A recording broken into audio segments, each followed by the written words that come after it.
मित्रांनो, कधी विचार केलाय का की आपल्या ओळखीच्याच माणसाच्या नजरेत आपल्यासाठी एक कातील मादकता लपलेली असू शकते?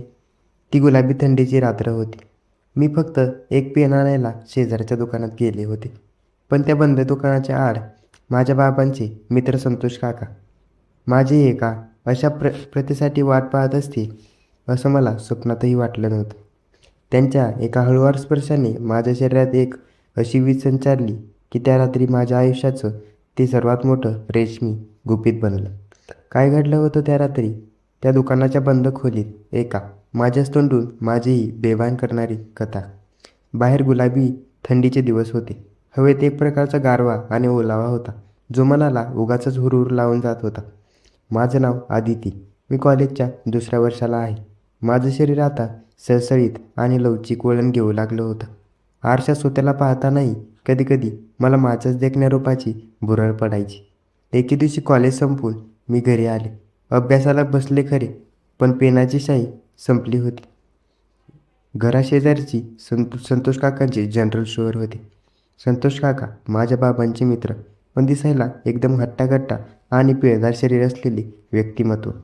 त्यांचं ते भारदस्त रूप पाहून गल्लीतल्या बायाही त्यांच्याकडे चोरून बघायचे. मी घाईघाईत त्यांच्या दुकानात गेले. थंडीमुळे त्यांनी स्वेटर घातला होता, पण तरीही त्यांचं ते भारदार शरीर उठून दिसत होतं. काका, एक पेन द्या ना, मी मधाळ आवाजात म्हणलं. त्यांनी माझ्याकडे पाहिलं. त्यांच्या नजरेत एक वेगळीच चमक होती. ए ग आदिती, नक्कीच. त्यांनी पेन दिला, पण मी घरी पैसे विसरले होते. मी जरा लाजून म्हणलं, काका, पैसे आणायला विसरले, नंतर दिले तर चालतील का? त्यावर ते मिश्किलपणे हसले आणि म्हणाले, आधी तू तू आपलीच आहेस, तू नको काळजी करूस, पैसे येतील आरामात. त्यांनी बोलताना माझ्याकडे ज्या नशिल्या नजरेने पाहिलं, त्याने माझ्या शरीरात एक वेगळीच अबोली शिरशिरी निर्माण झाली. रात्रीचे 9 वाजले होते. आईबाबा घरात कामात होते. मला अचानक आठवलं की काकांचे पैसे द्यायचे राहिले आहे. खरं तर मी उद्याही देऊ शकले असते, पण मनात एक वेगळीच ओढ निर्माण झाली होती. मी हळूच बाहेर पडले. बाहेर भयान शांतता होती. दुकानात गेले तर तिथे काका एकटेच होते. दुसरं कोणीही गिऱ्हाईक नव्हतं. मी पैसे देण्यासाठी हात पुढे केला.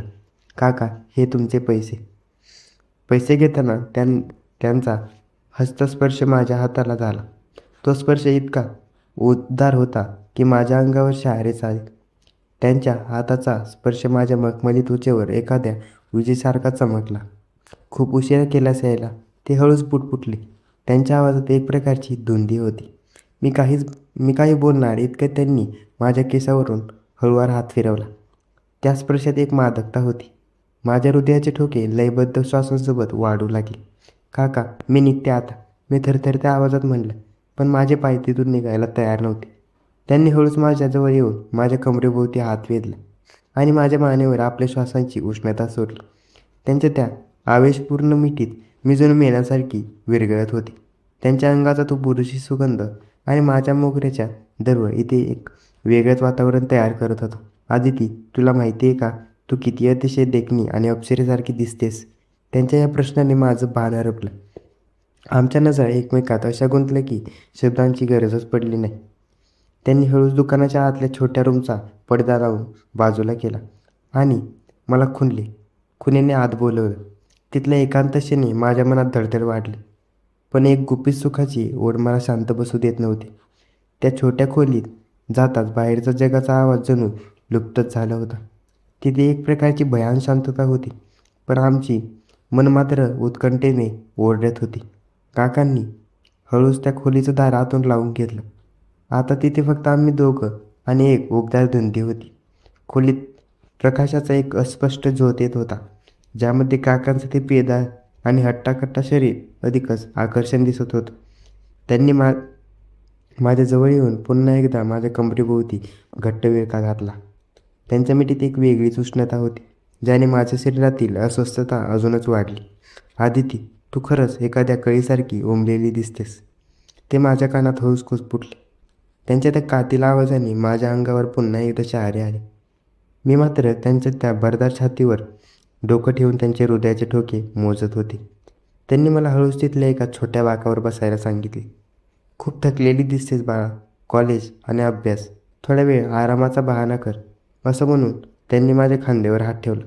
त्यांच्या त्या स्पर्श, हाताचा मऊदार स्पर्श असला तरी त्यात एक वेगळीच उत्तेजना होती.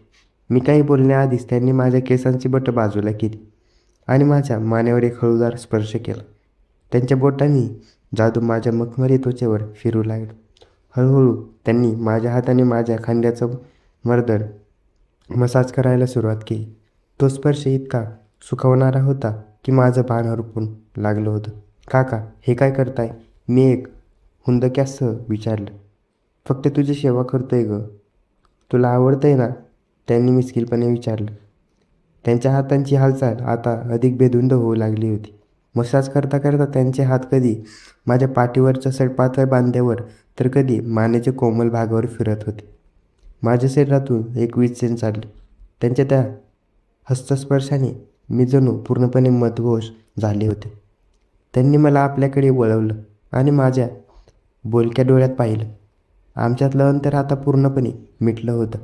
त्यांच्या लवचिक हालचालींनी त्यांनी मला पुन्हा एकदा आलिंगन दिलं. त्या क्षणी त्यांच्या उच्छ्वासाची लय माझ्या श्वासांची जुळत होतं. तुझ्या या मादक रूपाने मला कित्येक दिवसांपासून पछाडलं होतं, असं म्हणत त्यांनी माझी हनवटी वर केली. पुढच्याच क्षणी त्यांचे ओठ माझ्या ओठांच्या इतके जवळ आले की मला त्यांच्या श्वासांचा गरमागरम स्पर्श जाणवू लागला. त्या रम्य आणि एकांत क्षणी आम्ही दोघांनीही मर्यादा ओलांडल्याचा जणू मूक निर्णय घेतला होता. बाहेर थंडी वाढत होती, पण त्या छोट्या खोलीत आमच्या भावनांचा ज्वलनशील प्रवास आता खऱ्या अर्थाने सुरू झाला होता. त्या खोलीत ती भयान शांतता आता आमच्या लयबद्ध श्वासांनी भरून गेली होती. काकांच्या हाताचा स्पर्श आता अधिकच धाडसी आणि बेभान झाला होता. त्यांनी हळूच माझ्या पाठीवरून हात फिरवायला सुरुवात केली. तेव्हा माझ्या गोऱ्या पाठीवर एक वेगळीच उष्णता जाणवू लागली. त्यांच्या त्या पिळदार हातांनी पकड जणू माझ्या अस्तित्वाला पछाडून टाकत होती. अदिती, तू इतकी देखणी नाहीस तर तू एक अनुलीन जादू आहेस, असं म्हणत त्यांनी मला अधिकच कवटाळले. त्यांच्या त्या भारदार छातीचा दाब माझ्या कांचनकांती शरीरावर पडत होता. माझ्या मनातील सर्व अस्वस्थता कुठे पळून गेली होती. त्यांनी त्या जागी फक्त एक अमर्यादा ओढ उरली होती. त्यांनी हळुवारपणे माझ्या चेहऱ्याला स्पर्श केला. त्यांच्या अंगठ्याने माझ्या खालच्या ओठाला स्पर्श केला. तेव्हा माझ्या शरीरात एक ज्वलनशील भावना जागृत झाली. त्यांचे डोळे कामुक आणि नशेल्या धुंदीत होते. त्यांनी हळूच माझा चेहरा वर उचलला आणि एक उत्कंठ चुंबनाने रात्रीचा तो एकांत अधिकच रेशमी करून टाकला. त्यांच्या ओठांची ती मधाळ मिठास मला जणू एका स्वप्नवत अनुभवासारखी घेऊन गेली होती. आमचे शरीर आता एकमेकात इतकी विलीन झाली होती की दोन आत्मे एक झालेत असं वाटत होतं. काकांनी माझ्या मऊसार केसात आपली बोटं गुंफली आणि मला अधिकच जवळ ओढलं. त्यांच्या त्या मिठीतील ऊब या गुलाबी थंडीत मला सुखाचा सर्वोच्च आनंद देत होती. त्यांच्या श्वासोच्छ्वासाचा वेग वाढला होता आणि माझ्या हृदयाची धडधड आता स्पष्टपणे ऐकू येत होती. काका, कोणी येईल का? मी अस्पष्ट आवाजात विचारलं. शालू, यावेळी इथे आपल्या दोघांशिवाय दुसरं कोणीच नसतं. हे आपलं एक गुपित सुख आहे, यांची मोहक नजरेत माझ्याकडे बघत म्हणलं. त्यांनी मला हळूच खाली झोपवलं. त्यांच्या त्या पिळदार शरीराची सावली माझ्यावर पडली आणि त्यांच्या हातांचा तो हळूवार स्पर्श आता माझ्या संपूर्ण अंगावर शहारे आणत होता. त्याच क्षणी मला कळून चुकलं की हे नातं आता फक्त एका स्पर्शापुरतं उरलं नव्हतं, तर तो प्रेमाचा अनोखा प्रवास बनला होता. बाहेर पावसाच्या काही सरी बरसू लागल्या होत्या, ज्यामुळे हवेत एक प्रकारचा गारवा आणि मोगऱ्याचा सुगंध दरवळत होता. पण त्या खोलीत मात्र आमच्या श्वासांची उष्णता आणि आवेश वाढतच होता. आम्ही दोघंही आता जगाचा विसरून गेलो, त्यात बेधुंद क्षणात हरवून गेलो होतो. बाहेर पावसाच्या सरींना आवाज वाढत होता आणि आता आमच्या भावनांचा आवेश टोकाला पोहोचला होता. काकांचे ते हट्टाकट्टा हात जेव्हा माझ्या सडपातळ बांध्याला बिलगले, तेव्हा मला जगाचं भान उरलं नाही. त्यांच्या ते पिळदार शरीराची ऊब माझ्या नक्षीकांतांकात पिंजली होती. त्यांनी हळूच माझ्या कानापाशी येऊन एक उच्छ्वास सोडला, ज्याने माझ्या काळजाचा थर कापू लागला. अदिती, आज तू खऱ्या अर्थाने माझ्या आयुष्यातील अंधार दूर केलास, असं म्हणत त्यांनी मला पुन्हा एकदा घट्ट आलिंगन दिले. त्यांच्या त्या कवटाळण्यात एक प्रकारची तृष्णा आणि हिव्यास होता, जो मला सुखाच्या वेगळ्या शिखरावर घेऊन जात होता. त्या रात्री त्या छोट्या खोलीत आमच्या प्रवासांची एक वेगळीच लयबद्धता तयार झाली होती. काकांच्या हातांचा तो मुळदा स्पर्श माझ्या मखमली त्वचेवर एखाद्या जादूसारखा फिरत होता. त्यांनी माझ्या गोऱ्या पाठीवरून जेव्हा आपले हात फिरवले तेव्हा माझ्या शरीरातून आनंदाची एक वीज संचारली. आम्ही दोघंही आता बेभान आणि मदोहर चाललो होतो. त्यांच्या त्या उन्नत आणि भरदार शरीराच्या विळख्यात मी पूर्णपणे विरघळले होते. आमची ही रेशमी जवळीक कोणालाही न कळणार असं गुपित होतं. त्यांनी माझ्या कपाळावर एक हळूवार चुंबन घेतलं आणि त्याच क्षणी मला जाणीव झाली की हे नातं समाजाच्या नियमांच्या पलीकडचं आहे.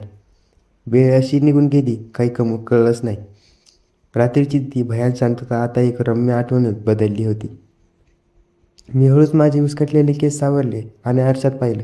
माझ्या चेहऱ्यावर एक वेगळीच नजर आणि मादकता दिसत होती. आजही तो प्रवास तसाच सुरू आहे.